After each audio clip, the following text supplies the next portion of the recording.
We are going over test 1 review, which is here. But let me tell you how this video will go. First, I will take you to another session where I will go over 1 through 12, and then I'll bring you back to this moment where we go over 13, 14, and 15 and 16. Okay, so now let me take you to problems 1 through 12. Number 1, substitution. Don't say by parts. Even though you have a product of two functions, it's very clearly you see an inside function and a multiple of its derivative. This is substitution. Okay, so maybe I'll do some work over here. U is, this one. U is the inside function, and then du will be 8x cubed dx. Now, handed to me in my integral is x cubed dx. So we have x cubed dx. This will be 1 over 8 du. Okay? Now we just convert to an integral of u. Maybe I will put a box around this part of it. Oh, box. It made a circle. And then I will do this in another color. So this integral is cosine u times 1 over 8 du. Okay? And then we integrate. This becomes 1 over 8 sine of u plus c. And finally, we go back to x, 1 over 8 sine of 2x to the 4th plus c. So this is our final answer here to number 1. Number 2, well, when I look at this, I should say I had this on exam 1 in the spring, and a lot of people missed it. A lot of people tried by parts because they saw, well, for example, you have, this is a power of x times e to something. The problem is, if you try to do by parts on something like this, or if you try to do by parts on something like this, can you integrate just this, e to the 1 over x? I mean, I don't know how. Okay, so if you're trying to do by parts and you set it up with the little Liate rule, and the dv part, you have absolutely no idea how to integrate, probably by parts is not the right way. Or if it is by parts, then you have set it up wrong. So here, this is substitution. I have an inside function, u is 1 over x. This is also x to the minus 1. And then, well, du, we differentiate. We bring down the power x to the power minus 1 here. Now, just to match this with what's in my integral, you notice du is negative 1 over x squared dx. Okay. Now we have just 1 over x squared dx. Okay, this is what's handed to us in our integral, is 1 over x squared dx. This is negative 1 du. Okay, so far, so good.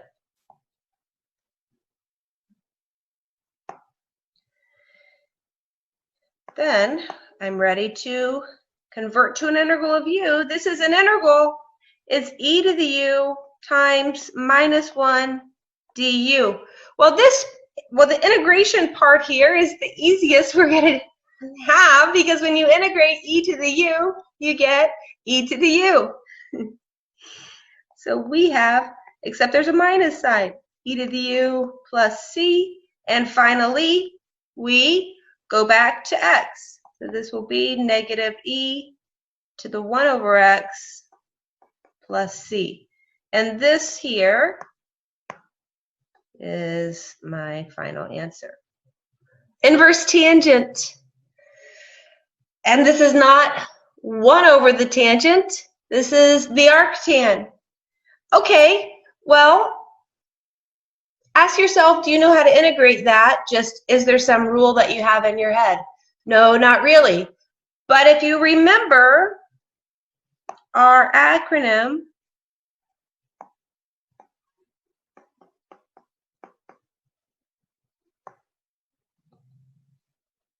that is inverse trig. Okay, so if you see inverse trig by itself, or if you saw, for instance, a log, which is the L, by itself, and I think we had that in our lecture video, this is by parts. Okay. Maybe I'll put my u dv stuff over here. So u is the tan inverse of x. dv, well, it's going to be everything else. So this is going to be dx. And you notice when I multiply u times dv, I have everything except for the integral sign. Okay, very nice. Now I differentiate u. Derivative of the tan inverse is 1 over 1 plus x squared. And I integrate v. Uh-oh, don't forget the dx. 1 over 1 plus x squared dx. And when I integrate v, I just get x. Okay, so far, so good. Then it goes uv minus the integral v du. And I'll put a box around all of this. Uh-oh. Okay, that looks good. So now I come back.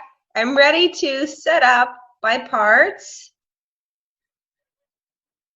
So this integral will equal uv, which is x, tan inverse x, minus the integral of x over 1 plus x squared dx. Now, well, it's not going to be by parts again. When we look here at this integrand, this is substitution. So first we do by parts, then we have to do substitution. But this is not too bad. Maybe I'll call it W just to not confuse with the same U. So now for substitution, W is 1 plus x squared. dW is 2x dx. Right now I'm working on this integral, well, this one. Okay. And then we have x dx, which is going to be 1/2 dw. So if I come back, okay, very nice. This is x tan inverse of x. That part doesn't change, but this is now minus the integral of 1 over w times 1/2 dw. I could have, I mean, if you wanted to use, I'll just make a comment about this part. If you wanted to use u, again, it's not that big of a deal. I just used w because I already had u above. Although it's okay if you want to use u again. Okay, now let's finish. We integrate. This is x tan inverse. Uh-oh, somehow I am still on my snap to. Minus, this is going to be 1/2 ln absolute value of w plus c. And the final step is just, is just go back to x. So we have x tan inverse x. That has just been recopied every single line, although I could make it a little neater. And then minus 1/2 ln absolute value 1 plus x squared plus c. Now in this one, you could turn these absolute values into open parentheses because what's inside 1 plus x squared is always positive, strictly positive, but it's also okay just to leave it with the absolute value. We see a log together with a power of x, okay, by parts, without a doubt. And if we follow the acronym LIATE, we have this one. We have the log. Okay, so u will be ln x, and dv, I'll just write it this way as x to the minus 1/2. Oh, that was my cat.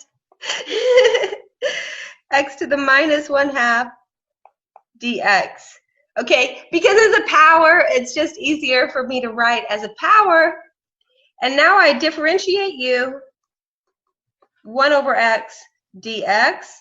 I integrate v, and this will be add a power. So this will be x to the 1/2. Oh, divided by 1/2, which is the same thing as multiplying by 2. So maybe I'll go ahead and write that. This is going to be 2x to the 1/2. And then we have uv minus the integral v du.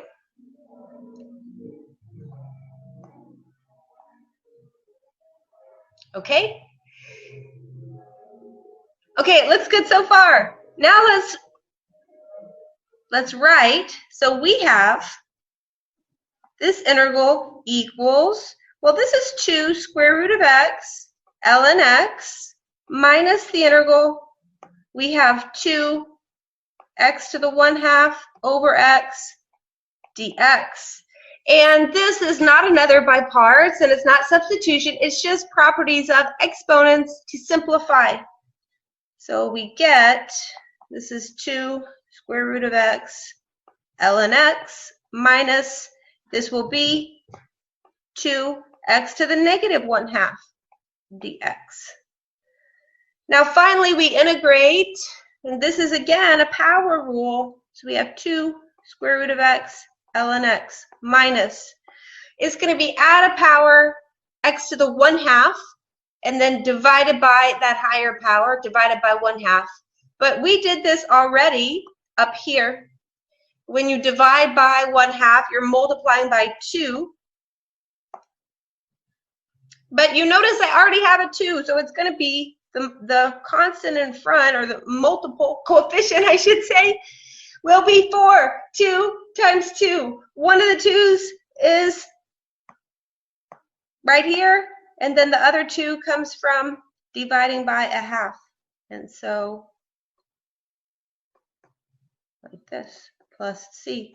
And this is our final answer. Number 4. Okay, so far 2 substitution, 2 by parts. Like I said, I kind of put this in order with a couple from each section. So now we move into, okay, partial fractions. We have 2 partial fractions to go over. These might take a little bit more space, but that's okay. Okay, well, you notice here, what form do we have? I have an irreducible, let me get my pointer. I have an irreducible, this one, irreducible quadratic, and then I have just a linear term. So the form for the partial fractions for something like this, the general form is, well, we have a over the linear, and then for irreducible quadratic, we have a bx plus c. And then we want to find the coefficients a, b, and c. And then this is the whole technique of partial fractions, because you see anything of the form, this type of form, we know how to integrate. It's just going to be an ln. Anything of this form, we know how to integrate. And so this is, well, but then something like this, we don't know how to integrate. This is why we use partial fractions. Okay, So what I'm going to do is get a common denominator among these two terms, which will be just the product x plus 4 and x squared plus 1. And then to the first, I need to multiply by an x squared plus 1. And to the second, I need to multiply by x plus 4. Okay?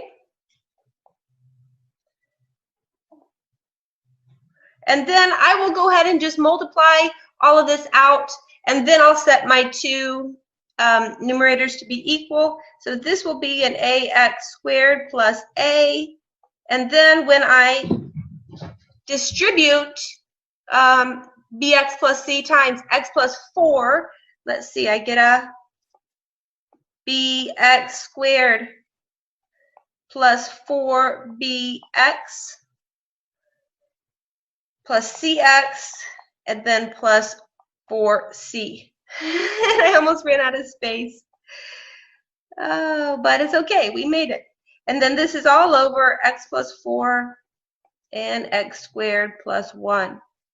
Now, the strategy behind this, right? I'm trying to find a, b, and c, these coefficients, such that this is literally equal to this, okay? Which means that this all multiplied out will be equal to this integrand. Two fractions are equal provided their numerator, well, with the same denominator, are equal. Well, it means the numerators have to be equal. So that's what I will do next. I set the numerator of my integrand, which is 4x squared plus 5x plus 7 equal to, well, I'm going to set it to the numerator over here on the right. But I also am going to collect terms because that will help me in the next step. So I have an x squared times, well, what terms here have an x squared? A plus b. And then I have an x, and then the question is, what terms have an x? We have 4b plus c. And then I have just, say, 1. And then what terms have no x or no x squared? This would be 4c plus a. Okay. And then this equation I now have is true for every single x, which means I will have 3 equations, 3 unknowns. I'm going to set this part in front of the x squared to be equal to this number in front of the x squared. I'm going to set this part in front of the x to be equal to the 5 in front of the x, and similarly, this part in front of the 1 will be equal to the 7, just like this. Maybe I will actually do a little, oh, it's fine. I'll just do it like this. So we get a plus b is 4, and then we have 4b plus c is 5. And then we have, is going to be 4c plus, back over here, a is 7. 3 equations, 3 unknowns. Now, here's what you have some choices, right? And we have not had linear algebra. It is definitely not a prereq for this course. In fact, it's the other way around. This course is a prereq for linear algebra. So this would be easier with linear algebra, but it's fine. We can solve. What we need to do, what I do is I look at the equations, and if you notice here, this one has a and a. So if I take one and subtract the other, I will have left with the a's will cancel. I'll have an equation of b and c. And then I can also use this equation of b and c together. Those 2 equations, 2 unknowns, I can solve for b and c. And then go back and solve for a. Okay, So maybe I will take and subtract this one. So these two. Take minus the first one and add it to the third one. And this becomes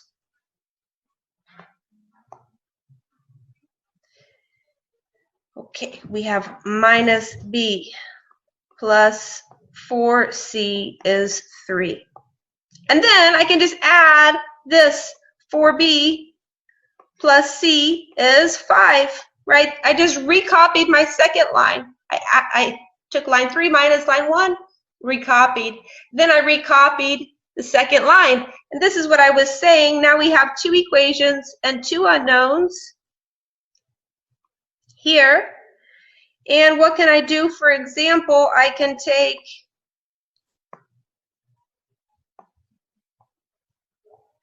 four times this one and add. Okay, something happened and my recording stopped. I apologize. So let me back up. I looked up when when the problem was over and realized that my recording had stopped. I'm sorry about that. Let's talk about what I did. So I think we ended around here when the recording stopped. I multiply 4 times this equation, and then if we just zoom in to where I look at what we're looking at, which is this middle thing. Okay, and then you add, so this part adds to 0, and then I get 16c plus c, which is 17c. 12 plus 5 is 17, okay? And then I solve for c. c equals 1. Once I have, because remember, I'm trying to find a, b, and c. Right? And once I have one of them, then it makes my life easier. So I went back to this very first equation once I have c, and I put in minus b plus 4 times the c we found is 3, and then subtract. You get minus b is minus 1. We have found b. Okay? And then once we find b, I went back to this very first equation, although you could at this point really pick any of them. I went back to a plus b is 4 and wrote a plus 1 is 4, and you solve a equals 3. At this point, okay, don't look too much further down. We have a, we have b, we have c, and we just put them in here, and then we can, we can integrate, okay? So this is what I did here. So this is, if I zoom in, this is the integral that I would like to compute. And we know how to do this one immediately. It's 3 ln absolute value x plus 4. Now this term I break into a sum of 2, where this underlined in green will be substitution, and this is the arctan, right? Inverse tangent. And so my work for this underlined in green, and I color-coded it, is here. So this green box is the work for this. U is x squared plus 1, du, 2x dx. And then we have we have x dx, which is 1/2 du. So this term I go ahead and integrate, and this I had already integrated. I just recopy. And then here is my integral of u. And then the very last step to finish the problem, when I integrate, I get 1/2 ln absolute value of u, but then I go back to x, which is here. And this is another one that you could make these open if you wanted to. This is a second partial fractions problem, and if you notice, looking at this, we have 2 linear terms. So the general form of the partial fractions will be a over x minus 1 plus b over 3x plus 2, like this, okay? Now we continue. Well, it's the same idea as the last one. We want to get a common denominator, which in this case would be just the product. So we have a 3x plus 2 plus bx minus 1. And this will equal, divided by this x minus 1, 3x plus 2. And this will equal, is what I started to say, this will equal our integrand. Okay, so, well, you can set it equal now. Maybe, just like I did the last one, I will go ahead and multiply through in my numerator. So this will be a 3ax plus 2a, and then plus bx minus b. And then my denominator is this. Okay, so now, again, we have this fraction and this one we want them to be equal. They have the same denominator. This means their numerators must be equal. Okay, so we get, let's put this 9x minus 4 on the left-hand side, and now let's group. So we have x times, well, we have a 3a plus b. And then we have 1 times, and we have 2a minus b. Okay, wonderful. This is how we get our two equations, two unknowns. The two equations are 3a plus b equals, well, the coefficient in front of the x on the left-hand side, 9. And then 2a minus b equals negative 4. Okay, you notice one has a positive b, one has a negative b. We can add, and the b's will add to 0. We will get 5a. 5a is 5. Oh, okay. A is going to be 1.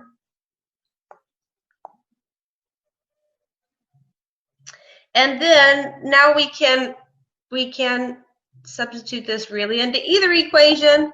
But for example, I'll get 3 times 1 plus b is 9.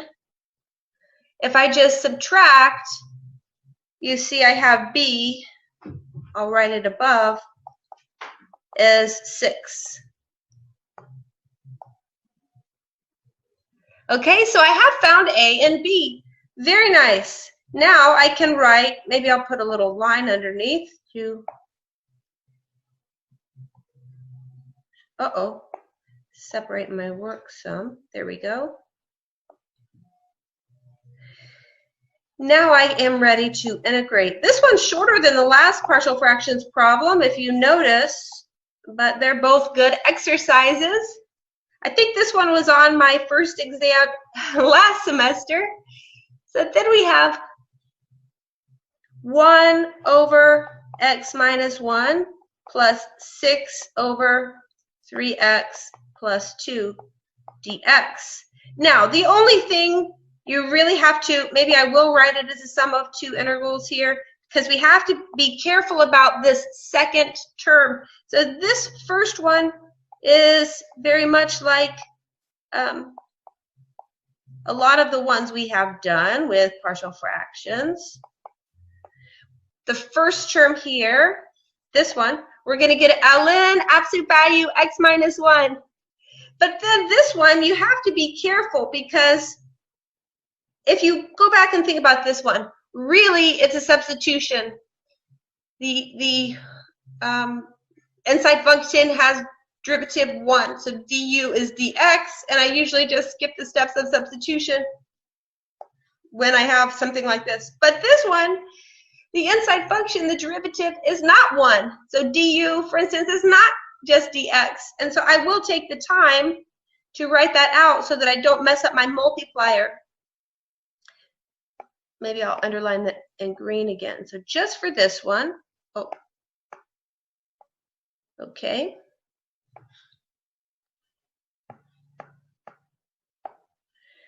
We have that u, my apologies. We have that u is 3x plus 2. Du is 3 dx. Okay, then we have in our integral 6 dx. This is 2 du. And now let's put a box around all this. This was the side work that I needed for that second integral. This is, I would say, probably the part that was missed. If people got this far on my exam in the problem without making a mistake, like in the partial fractions part, somehow a lot of people missed this multiplier. Okay, so this is just ln absolute value x minus 1, the first term. And then this one, if I convert to an integral of u, this is going to be an integral 1 over u times 2 du. And then we integrate and go back to x. Maybe I'll do that in one step. This is 2 ln absolute value. And then we would have u go back to x. We have 3x plus 2. So my final answer is here. Okay, let's see. Okay, this is a good one. First of all, what is this? This is equal to a limit as b goes to infinity, integral 2 to b of 1 over x ln x squared dx. Make sure you write that it's a limit, because it is, okay?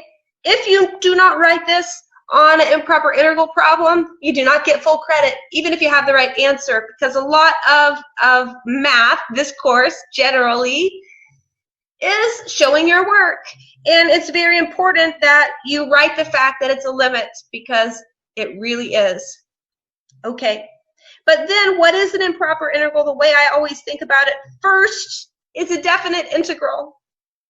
Then it's a limit, okay? So what we want to do first is evaluate this integral from 2 to b. Then once we have that, we will take a limit. This will be the very last step. Okay, but if I look at this integrand substitution, because when I see it inside functions, it's ln x. And then I have a multiple. Well, I have exactly its derivative. I have 1 over x dx. Okay, so let's set up the steps for substitution. U is ln x du 1 over x dx. Now, I'm going to change my bounds. Do you have to? No, you don't. You could find a capital F antiderivative just by doing the normal substitution as we have in this review so far. For example, problems 1 and 2, and even here, we did some with our partial fractions problems, we did some substitution. So you could do, find an antiderivative, and then that would be a normal substitution problem. Then evaluate at b, evaluate at 2, take the difference. But I typically change my bounds because for me personally, it's easier. So when x equals, when x equals 2, u is ln 2. And when x equals b, u is ln b. Okay? So now let's return. Maybe I will put a box around this. Now let's return to this. This is going to be, I'm just recopying the limit, right? But I'm not ready to evaluate it yet because first I need to work on this definite integral. I'm just recopying the limit. And now my definite integral goes integral. I go from ln 2 to ln b. And then what do I have? I have a u to the minus 2 du. Okay? So this is converted, and you notice the way I have done it, I do not have to go back to x. I'm just going to evaluate this, integrate, evaluate, take the difference. Well, then I'll take a limit. Okay, let's do it. So this is equal to, don't forget to rewrite the fact that you're taking a limit. Add a power, divide by the higher power, evaluated between ln 2 and ln b. I think I can fit this. This is the limit as b goes to infinity. This is a negative 1 over ln b plus 1 over ln 2. Okay, we fit it on the line. Good. Okay, well, here comes the very last step. The very last step in an improper integral problem is to evaluate the limit. Well, first of all, 1 over ln 2 is not varying with b. So the limit as b goes to infinity of this part is just the number itself. This part, what's happening, we have a fixed numerator. The denominator is growing without bound. That's what happens with natural log. This fraction is going to 0. Okay, so my limit here is 1 over ln 2. This is the value of my improper integral, so this means that this converges because this limit exists as a finite number. Now this one is another improper integral. This is a limit as b goes to infinity, integral 4 to b, e to the minus y over 2 dy. Okay, this one is, oh, I don't need my integral sign. This one I can just integrate directly because maybe I will come down here and talk about it some. Remember, this is something that we discussed in maybe even our very first video of the semester. If a is a number, so this is for a, well, not equal to 0. If you had e to the 0 times x, that's just 1. You know how to integrate that. We don't really consider that an exponential function. 1, that's just a constant. But for a not equal to 0, this integral is 1 over a e to the ax plus c. You could show it by substitution, for example. So let's use that here.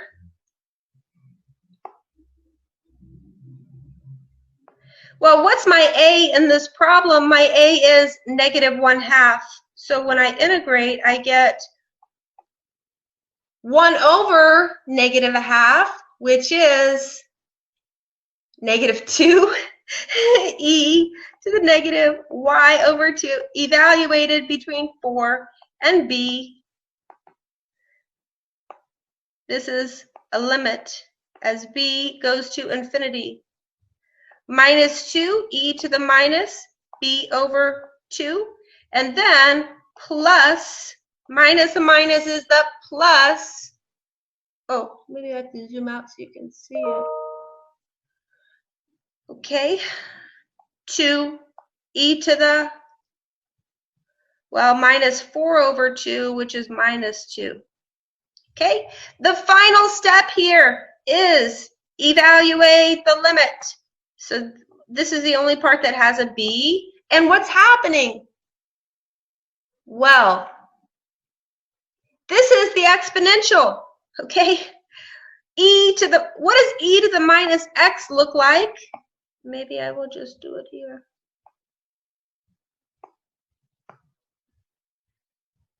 It goes to the point 0, 1, and e to the minus x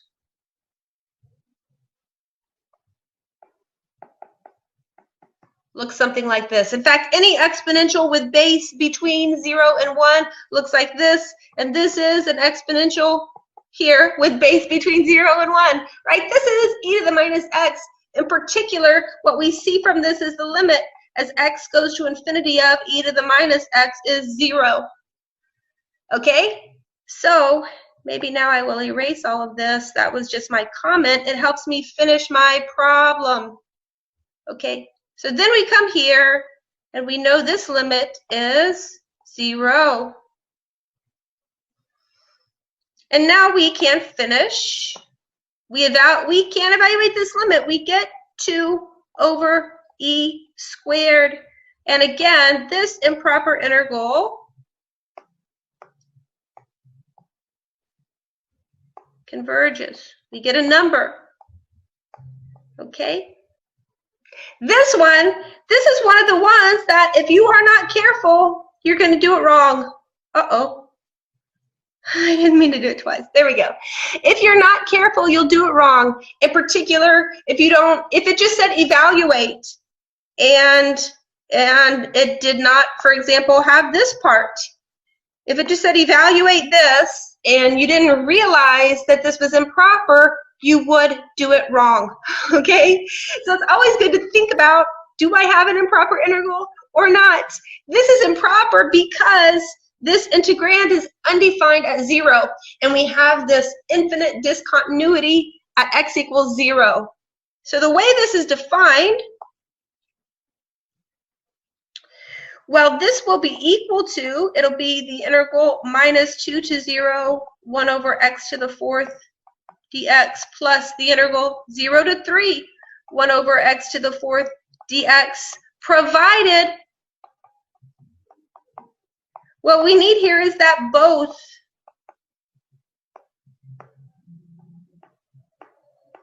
I'm trying to underline that a lot, that both integrals are finite, convergent.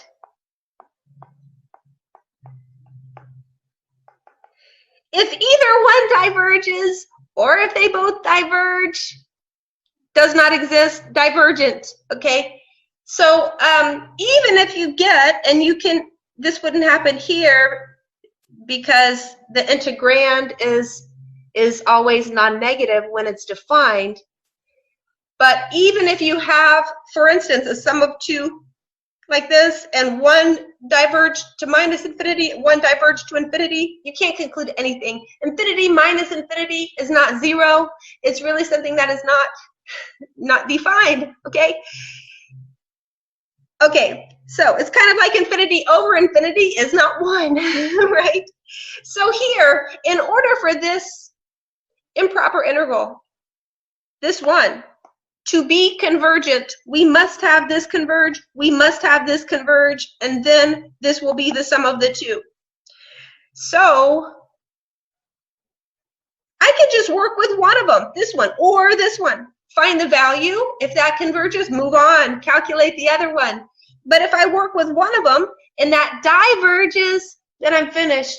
I know the improper integral must diverge no matter what the value is for the other one, whether it's convergent or divergent. So let's just pick the first one and work with it.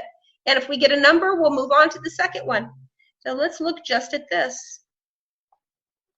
This is x to the minus 4. This would be a limit as as b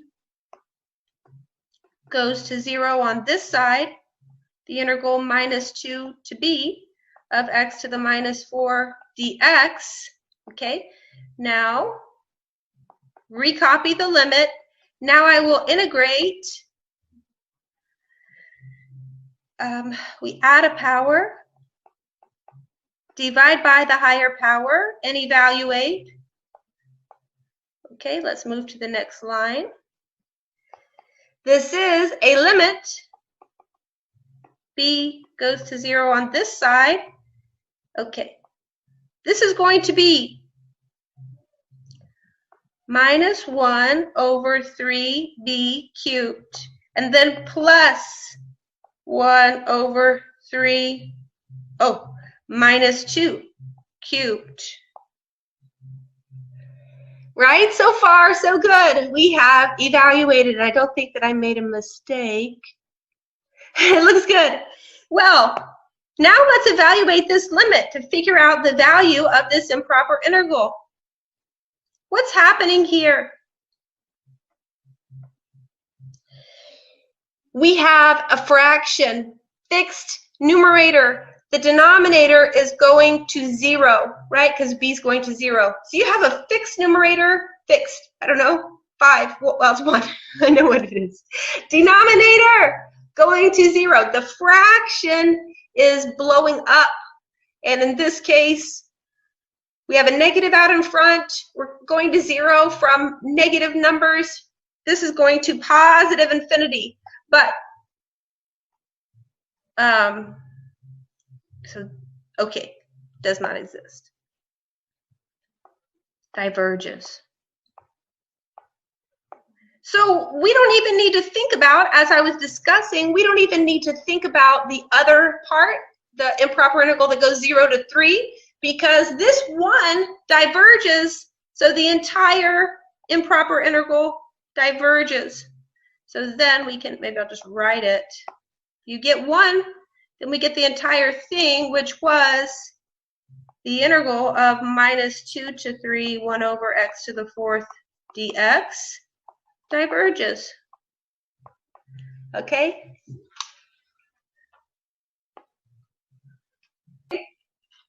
This one's trapezoid rule, and we will remind ourselves how this goes. I don't have a lot of space, but it's okay, I don't really need it. Okay, trapezoid rule, what do we have? Well, first of all, whether it's trapezoid or Simpson's, we must calculate delta x, which we're supposed to use, you see here, n equals 4. So this will be b minus a, 4 minus 2 over 4. Delta x is 1/2. And then trapezoid rule looks like this. We take delta x over 2. And then the very first, oh, well, maybe before I start, let's write down our partition. The partition is equal to, it's 2. Then we march forward by delta x until we reach the upper limit of integration. So this would be 2, 2.5, 3, 3.5, and 4. Okay, this is our partition. And if you look at it, you will notice we have 1, 2, hold on, 1, 2, 3, and 4 subintervals, which is what we're looking for. Okay, very nice. Now let's get back to this. So then, trapezoid rule says, okay, this is going to be, it's f of the first one, so this would be e squared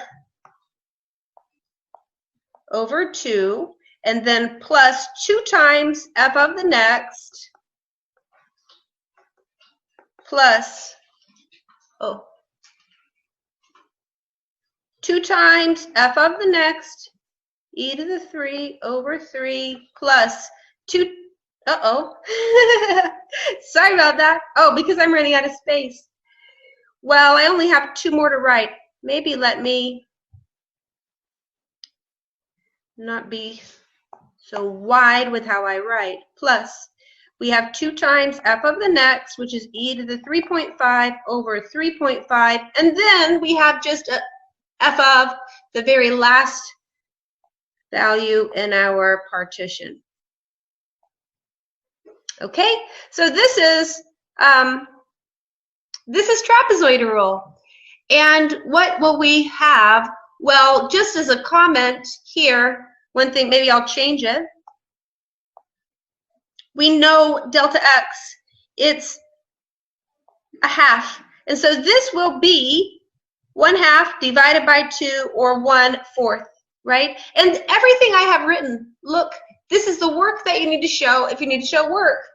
If you don't want to write the actual function value, e to the squared over 2, just put f of and show, right? You need to show the pattern. So for example, you should have delta x over 2. You should have the calculation of delta x. You should have the showing your partition. Then you should show delta x over 2, or what the value is, and then you could write f of 2 plus 2, f of 2.5 plus 2, f of 3 plus 2, f of 3.5 plus f of 4.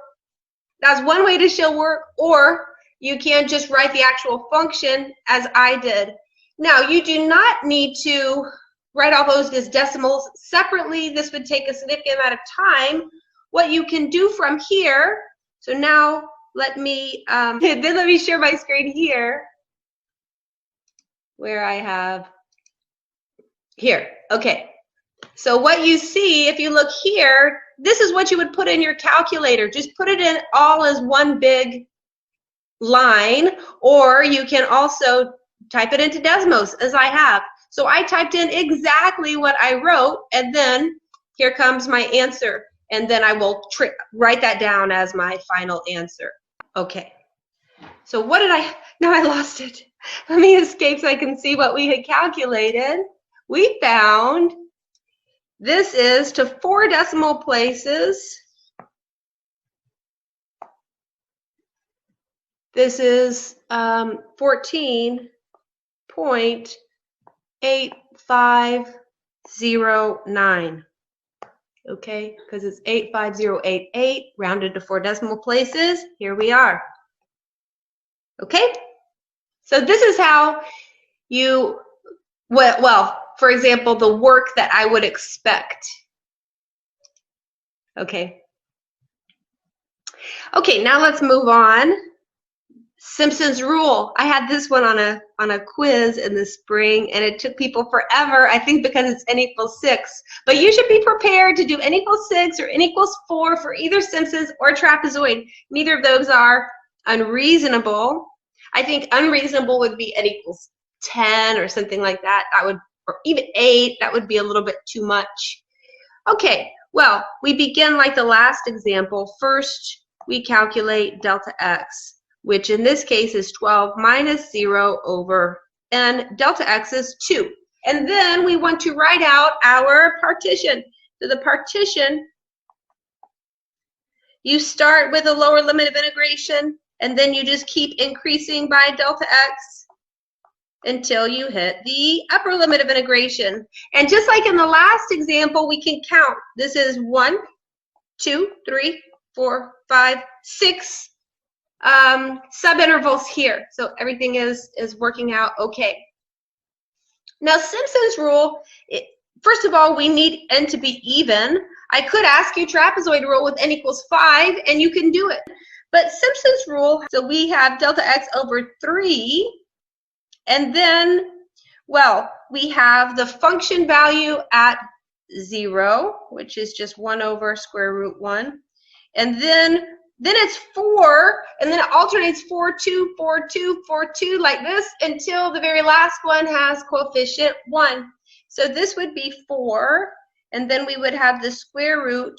It's going to be 2 squared plus 1, okay? And then plus 2 over the square root. This is going to be 4 squared plus 1, okay?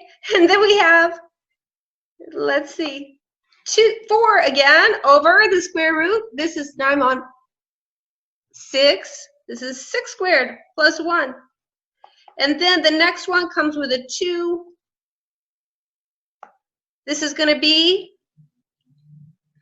8 squared plus 1. And then I'm running out of space. We have a 4. 10 squared plus 1. And the very last term, this was not planned as well as I had hoped. The very last term, maybe I will just write it here, has a coefficient 1 over square root. And this is going to be 12 squared plus 1. Now this is all here, part of this. Okay, I think we can see. This. That's all part of the calculation. So you have a 1 in front of the f of the very first thing in your partition, a 1 in front of the very last thing in your partition, and then these interior ones, they alternate 4, 2, 4, 2, 4. Okay, this is one of the things that makes Simpson's rule different than trapezoid. Okay, so if we write this out, well, maybe as in before, I will just change this. Delta x, we know what this is 2. And then you enter this whole line into Desmos. So let me see, maybe I won't switch screens this time. I will just tell you what we see. So then you enter the whole line, Desmos or your calculator, whatever you like. And I get to 4 decimal places, 3.1071. Okay. So now I am done with Desmos. Then I'll go back and enter full screen. Okay, great. Okay, so these, like I said, you have to show the intermediate steps if it's one where you have to show your work. If all you do is you go from this to this, then that's not full credit. Well, we're given a polynomial, and it's just asked us to rewrite it as a polynomial centered at 2.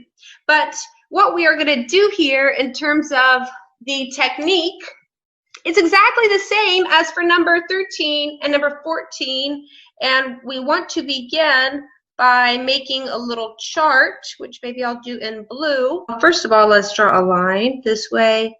Then we have a column for k, column for the kth derivative evaluated, okay, and then divided by k factorial. Now we can start filling things in.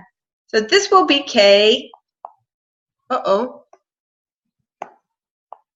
this will be the kth derivative at x, and then we need the kth derivative at x, oh, excuse me, that's the same thing, at the center, and then the final column is the kth derivative evaluated at the center, divided by k factorial.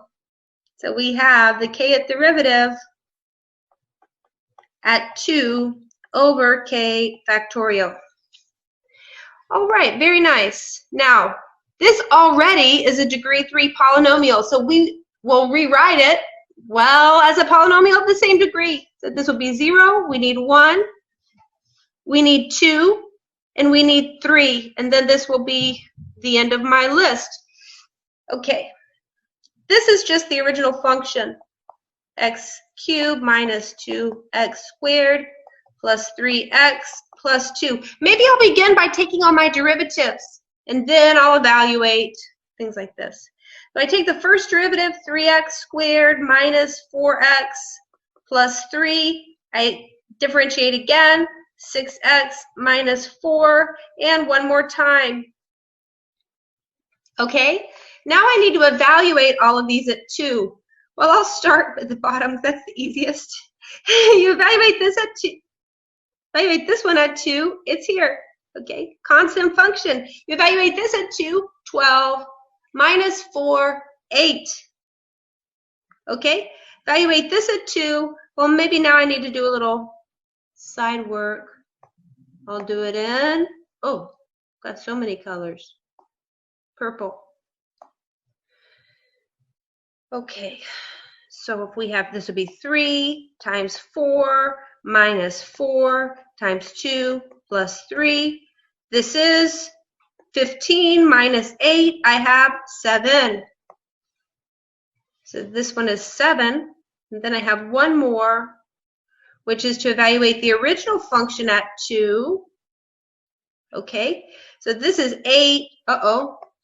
Purple. I have 8 minus, oh, this is also 8 plus 3 times 2 plus 2. This is 6 and 2. This is 8. 8. Okay, maybe now let me erase this part. Okay, so I have each of these kth derivative evaluated 2 calculated. Now I just divide by k factorial. 0 factorial is 1, 1 factorial is 1, 2 factorial is 2, and 3 factorial is 6. So now I am ready. Maybe I will even erase some of this that I don't need here. Now I'm ready to finish my problem and write this polynomial as a polynomial centered at 2. It would be, maybe I'll call p of x, or I'll just write the polynomial. It would be 8 plus 7 x minus 2 plus 4 x minus 2 squared, and finally plus 1 x minus 2 cubed. And this is our answer. Here. Okay. Now, number 13. This is a Taylor polynomial and error example. Let's begin with part A. we want, let's read, third order, but I look ahead and I see I need error, and so I will compute out to the fourth derivative. I need k, the kth derivative. My center here is pi, kth derivative at pi, and then finally my coefficient, which is the kth derivative at pi over k factorial. And as I mentioned, I see error coming, and so I will take one more derivative out to 4. But this fourth derivative, I don't need for the polynomial. I will just use it in my error. Now I start differentiating. We get 2 cosine x minus 2 sine x minus 2 cosine x, and finally positive 2 sine x. Okay. Now evaluate at pi. Well, if you think about a unit circle, it's sort of a unit circle. Pi is out here. This is pi. Okay, where the sine is 0 and the cosine is minus 1. So here, evaluating each of these, we have 0, minus 2, 0, positive 2. Then we divide by k factorial. We get 0, minus 2, 0, and 3 factorial is 6, so we get 1/3. So this completes A. Right now, we just write out this polynomial, which is minus 2 x minus pi, and then plus 1/3. This is to the degree 3 piece. Okay? This is part A. Now we need to use this, and then we need to find an upper bound on error. So part B, we want to estimate. Well, we would just evaluate this at pi plus 0.2. And when we do, we get the following. Minus 2, and then we have 0.2, and then we have plus 1/3, 0.2 cubed. Okay, this is this Taylor polynomial evaluated at pi plus 0.2. And then this we get, let's see, it's negative 0.3973. So this is part B. Okay, now let me make this a little smaller and we will do the error. Okay. Part C, reasonable upper bound on error. Well, first of all, this is the error for a specific estimation. So what interval do we use? Well, you go from the center to the place that you made the estimation. So we use the interval from the center, which is pi, to pi plus 0.2, this interval. And we know the error, this is Taylor-Lagrange theorem, it has a specific form that E3 fx pi is, well, it looks like the very next term, except it's at some c, and then we divide by 4 factorial. And then we have x minus pi to the 4th power. And this is for some c in the interval. We don't know what c is. We're not trying to solve for c. That's not our goal. We want to find this upper bound. Well, when we have a sine or we have a cosine, we use, and generally, that the absolute value of sine or cosine is less than or equal to 1. Okay, same thing with cosine, and this helps us get an upper bound. I don't need to worry so much about this because I know in absolute value it's less than or equal to 2 times 1 because the 4th derivative is 2 sine of c. So that's my first less than or equal to here. This would be less than or equal to 2 over 4 factorial. But then how big can this be?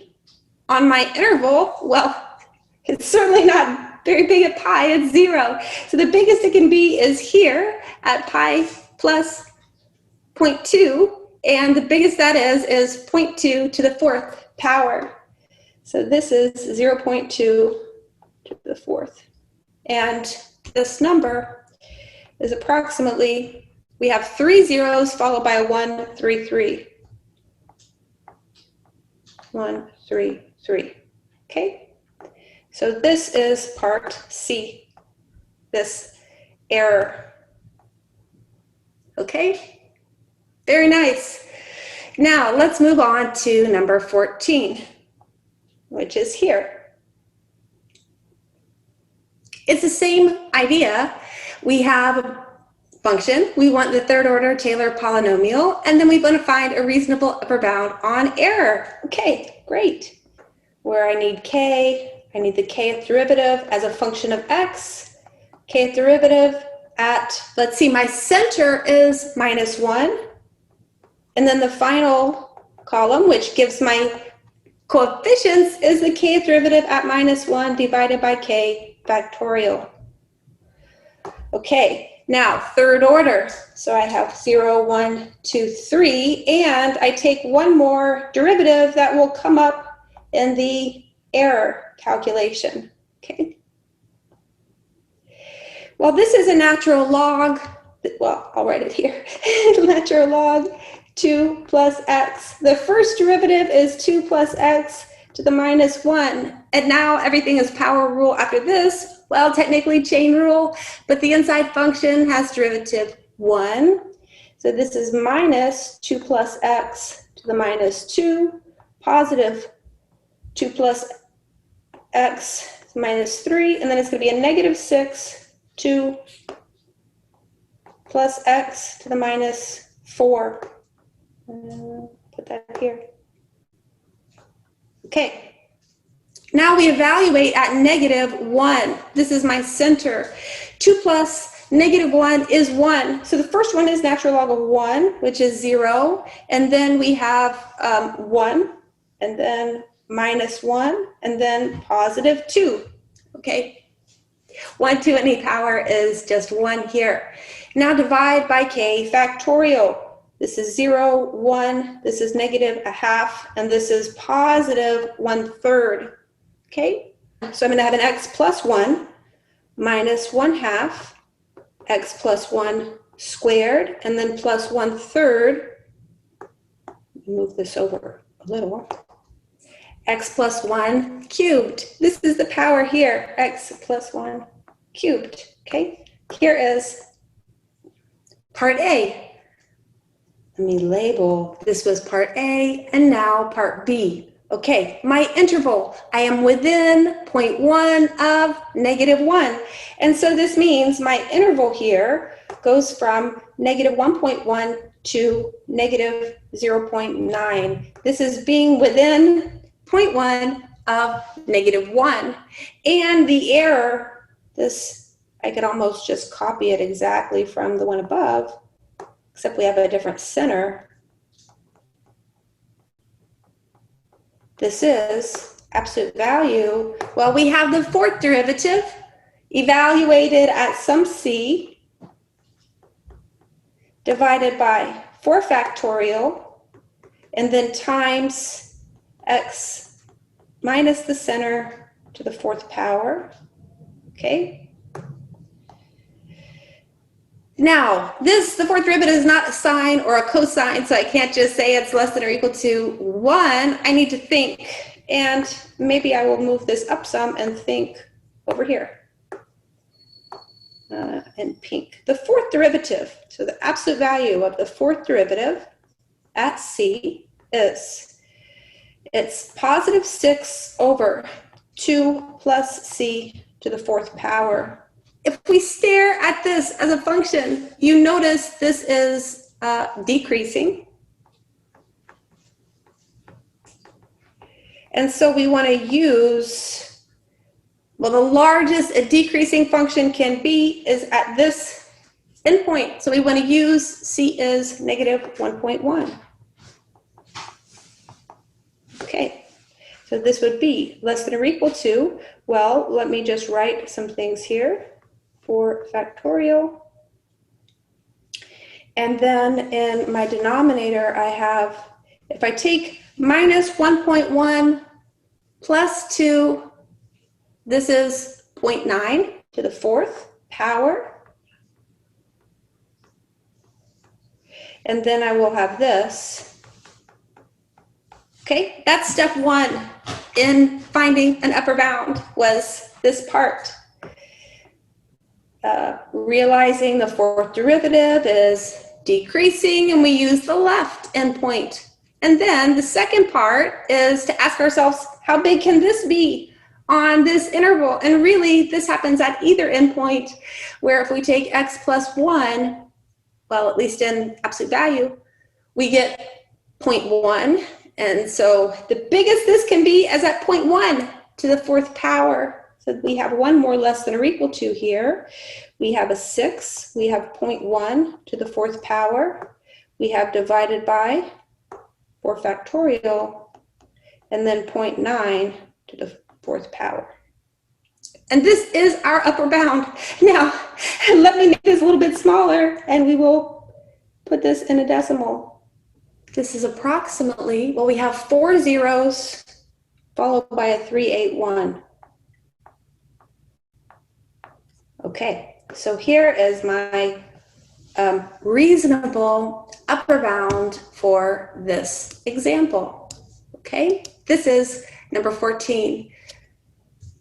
Number 15, we want to find the Maclaurin series for x cosine of x cubed. We can either work summation notation or write out the first 4 non-zero terms. Okay, now we could go about this just like we did with the last 2 examples, where we start differentiating. We make a chart k, the kth derivative at x, and then the kth derivative at 0, and then the kth derivative at 0 over k factorial. But the thing is, this function is, well, we see a product followed by a chain rule. It's more involved to calculate the derivative. And so it's much simpler to just use this known power series and manipulate. Okay, so this is what I will do. Now the question is, do we want to work summation notation, or do we want to write out your terms? Maybe I'll write out my terms. Okay, what do I need to do? First, I will find for cosine x cubed, and this is composition. So this would be 1 minus, well, everywhere I see an x, I put in an x cubed, and I will keep 4 terms because that's what I need in the end. Okay, then we have a plus. This would be x cubed.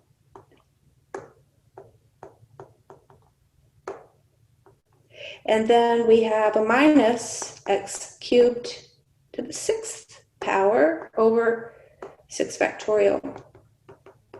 And then we want every term to have x to a power. So this is properties of exponents. We have 1 minus, this is x to the 6th over 2 factorial, plus this is an x to the 12th over 4 factorial, minus x to the 18th power over 6 factorial. Okay, that's just cosine of x cubed. Now we can find, this finishes part A, the Maclaurin series for x, cosine of x cubed. All we do is just multiply the whole power series through by x.